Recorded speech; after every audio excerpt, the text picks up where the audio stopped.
Tao po.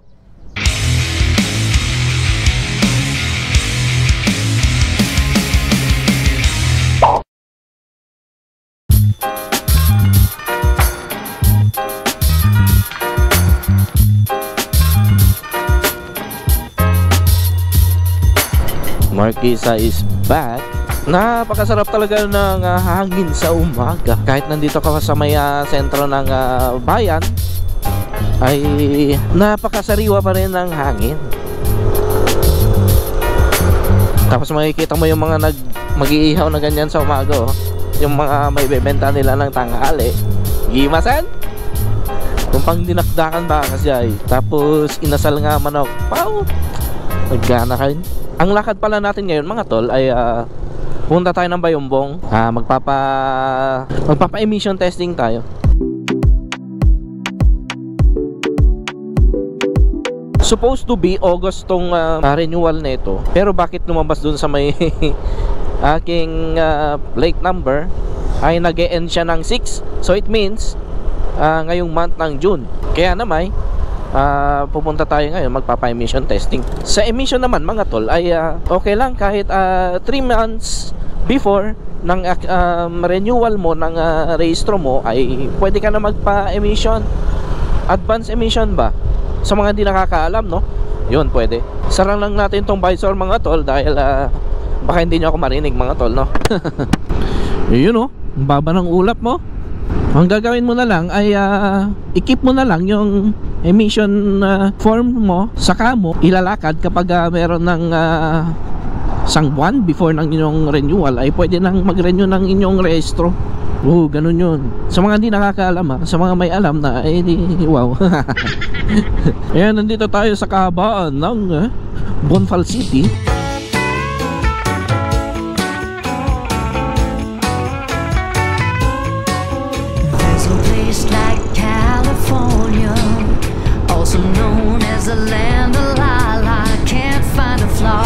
Tapos magpapalinis tayo ng panggilid ni Ketchup.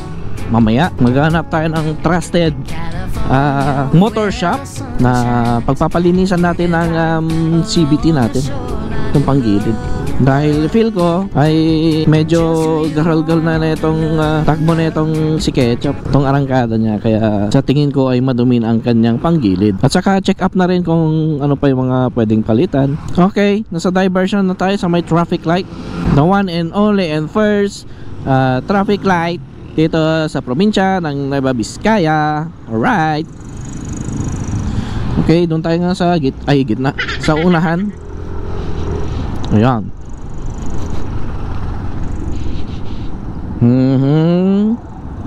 Gana rin.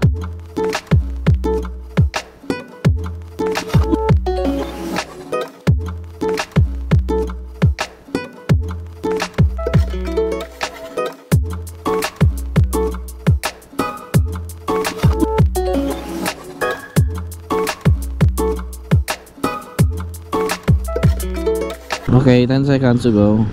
Pero go na daw, go. Let's go. Nagmo-moist tong lens ko Ayan. Exactly. Hey, shout out sa mga traffic enforcer ng Bayumbong. Oh my god, ang dami yatang sasakyan mga tol. Mapa-emission tayo dito. Dito tayo magpapa-emission mga tol.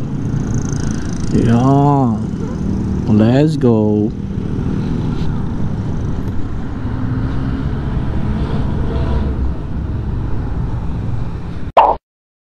At ayun mga tol, hindi pa nga umiinit ang aking inuupuan ay ako na. Sa pag-emission mga tol ay titingnan nila ang mga importanteng mga numero katulad ng chassis number at engine number. Kung ito ba ay tugma sa inyong certificate of registration. At syempre pagkatapos nga nun ay ititest na ang iyong motor gamit ang kanilang aparato.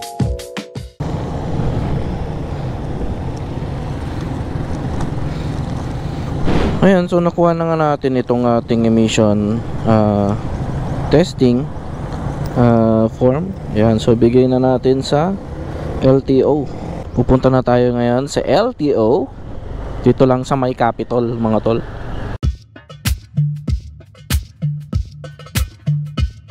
Ayun mga tol, so saglitan lang. Hindi ka na magtatagal ng 1 oras kasi hindi na kagaya nung dati. Kasi yung dati mga tol ay paunahan nun ang magpa-emission. Meron pa yung mga pumupunta ng alas 3 ng umaga galing pa sa mga ibang bayan para lang makapag-renew sila ng mga rehistro ng kanilang mga sasakyan. Tapos napakahabang pila ang kanilang madadatnan dito sa around Bayumbong, kasi dito lang sa Bayumbong ang may emission testing. Maalala ko nun, 2 lang silang smoke screener Ayan, so ayun,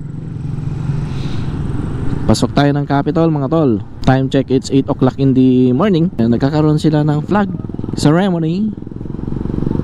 Ayan, every Monday mga employees ng provincial. Yeah. Good morning po. Pati dito sa LTO maraming tao mga tol. Ayan, so nandito na tayo sa may LTO. Ayan, maraming tao mga tol. Hanap tayo ng parkingan.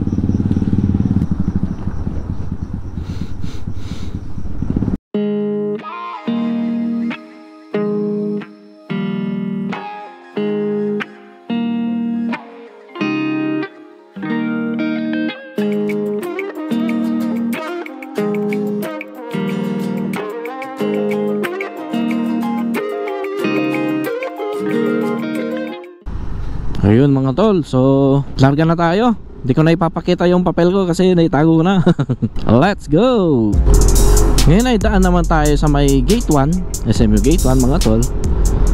Bibisitahin ko lang ang aking insan. Tingnan natin kung meron siya doon. Wala, gusto ko lang mag ikot-ikot dito sa bayan ng Bayumbong. And maraming salamat nga pala doon sa mga nakapanood ng aking vlog dito sa bayan ng Bayumbong. Maraming salamat sa inyong panonood. Thank you! Sana ay naipasyal ko kayo. Sa mga umalis na sa bayan na ito ay sana naipasyal ko kayo dito sa inyong hometown or kung saan ay minsan kayong tumira. You know? Yan, dito tayo sa may Ponce. Maalala ko nung college ako, lakad kami dito noon. Ang dami namin naglalakad. Papasok ng school. Anyway, sarado pa si Vincent. Ayan, balik na lang tayo mamaya. Dito na lang tayo sa gate to dadaan. Ayun, sementado na tong part na to. Ay, sa wakas, sementado na. Balita ko, pinasemento yata ni Cap Norris dyan ng Don Mariano. Basta dun sa sasakupan niyang barangay. Nalilito ako sa mga barangay dito mga tol. Ayun, mabuti na lang at nasementado na kasi matagal na yun hindi sementado. And I think yun yung boundary ng magkabilang barangay. Kaya siguro, ayun, kung sinong mauuna magpagawa, edi safety yung isa, no? Pabalik na tayo ng Solano mga tol.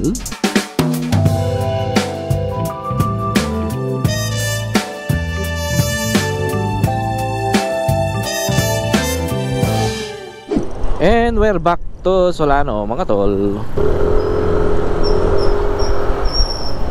Ayan, tingin tayo ng shop at tayo magpapa-CVT cleaning and check up na rin sa mga kailangan ng palitan. Si Ketchup ay 3 years old na, magti 3 years old na.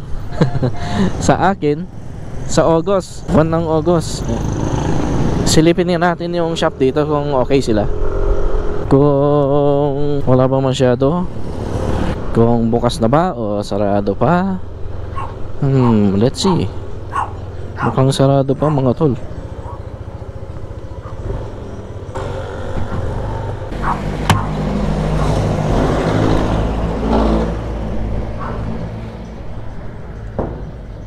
Tao po. Sarado pa. Actually, nakasarado pa sila mga tol, pero tayo'y pinapasok habang nag-aantay doon sa mekaniko. Ayun mga tol, so inaantay pa natin yung mekaniko ang gagawa nito. CVT clean natin yan, nakasalpak na si Ketchup. At habang nag-aantay sa mekaniko nagagawa ng CVT cleaning, ay sinimulan na ni Sir magbaklas ng mga takip ng panggilid. Bali, pangalawang bukas pa lang nito ni Ketchup yung panggilid niya. Nung unang bukas nito mga tol ay 6,500 na odo. Ngayon yung odo niya mga tol ay nasa 12,000, 12K auto. Kaya papa CVT cleaning na ulit natin, tapos tingnan na lang ulit yung mga kailangan ng palitan. At dito nga mga tol, ang patunay na hindi walwal ang patakbo ko dahil hindi ganun kadumi ang aking panggilid. So ito yung loob niya mga tol. Hindi pa naman ganong kadumi, pero syempre check natin kung ano yung mga pwedeng palitan. So ito yung filter niya mga tol. Ayan, madumi na. Ayan. So magpapalit tayo. So ito yung shop nila sa may Barangay Quirino, Mordred. Tapos doon meron yung doon yung mga guests, no? Ay guests, mga owners, kung gusto nyong mag-relax. Ayan, dito kayo mag-upo. Tapos meron pang mga drinks diyan. Meron din silang mga accessories dito ng motor. Ayan, no? Ayan, mga helmet, mga bag, and then mga top box. So kumpleto na sila dito mga tol. Meron pa doon pala. Ayun. Tingin tayo ng langis natin para sa ating next na change oil mga tol. Ayan, so ito pa lang yung mga langis nila. Pero wala yata silang Shell mga tol. Bali prefer ko kasi yung Shell Advance. Kaya order ulit tayo online. Ayan, so meron pa silang mga foods dito. Ayan. Kung nagugutom ka bumili ka na lang dito. Dito ka na mismo sa may garage. Ayan.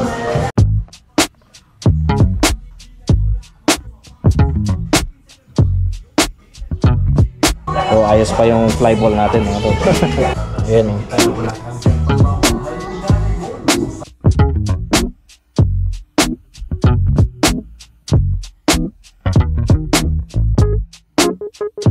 So ito mga tol, yung mga parts ng panggilid. Ayan, ito yung bell.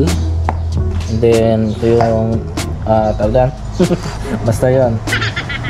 Tapos ito yung napalitan natin last time mga tol, slider piece. Ayan, mukhang kailangan na din yatang palitan. Tapos itong bola, okay pa naman mga tol. Wala pa namang kanto. Ayan. Ito naman mga tol ay re-repack natin yan. Lalagyan ng grasa. Ayan. Tapos itong belt natin, goods pa naman. Wala daw wala pa namang biyak ganun. Ibig sabihin mga tol ay hindi kamote, ay hindi mabilis magpatakbo si Tonton mga tol. Chill rides lang ba kapag. Meron din pala silang sticker wall dito mga tol. Ayan. Tara dikit tayo ng isa. Yan, so dikit tayo. Saan kaya pwedeng idikit to?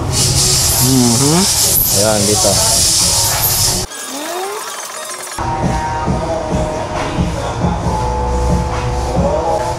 Yan. Okay. Papasabay ko na rin na magneto cleaning mga tol. Kasi mahirap na kapag tumagal pa kasi ay mamaya hindi mahugot. Katulad ng mga issue ng mga ibang motor na hindi mahugot na. Kailangan pa ng mga special tools. Ayan. Si Sir Con nga pala yung tumitira. Si Sir, ano pala mo Sir?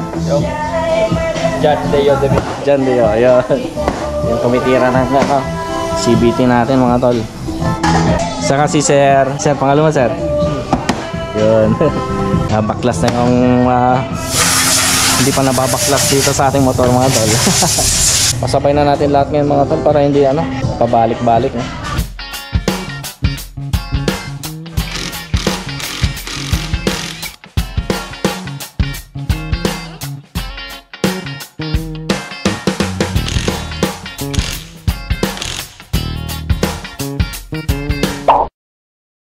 Yung tingin nga na tayo ng auxiliary light natin kapag gusto natin pakabit. Ito yung mga sample. Ito yung gusto ko. Medyo malaki. Tapos nakakabulag. Ayan. Mga Lumina Pro. Ito mini driving light. So ito yung mga nila, mga auxiliary light nila dito. Para kung magpapakabit tayo alam na natin kung anong papakabit natin. Itong pipiliin ko. For now wala pa tayong budget pero itong gusto kong papakabit. Ngayon maraming salamat kay ma'am sa pagbigay ng ano, ng sample, ano, para alam na natin yung kakabit natin next time. So ito yung bracket ka pala mga tol. Okay. Tapos na mga tol. And then maglalagay pa tayo ng sticker dito. Alright. Yan, dito na lang. Madikit siya mga tol. Yan. Okay. Sige. Ayun, tapos na si ketchup mga tol. And then, sir, thank you. Sir, thank you. Let's go. Thank you, ma'am.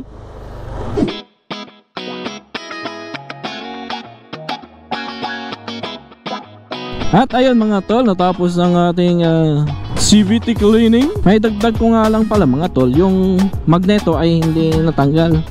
Medyo mahirap kasi siyang tanggalin. Kaya hindi naman inirace ni sir na tanggalin pa. And so hanap tayo ng ibang pwedeng mag-service dito sa magneto cleaning natin. Papapinturan natin siya. At hindi na nga nila may pasok yung cooler mga tol. Oh no! Ayan. Mga tol, naglabas sila ng malaking ano tawag dito bossing? Cooler po. Cooler. Ayan.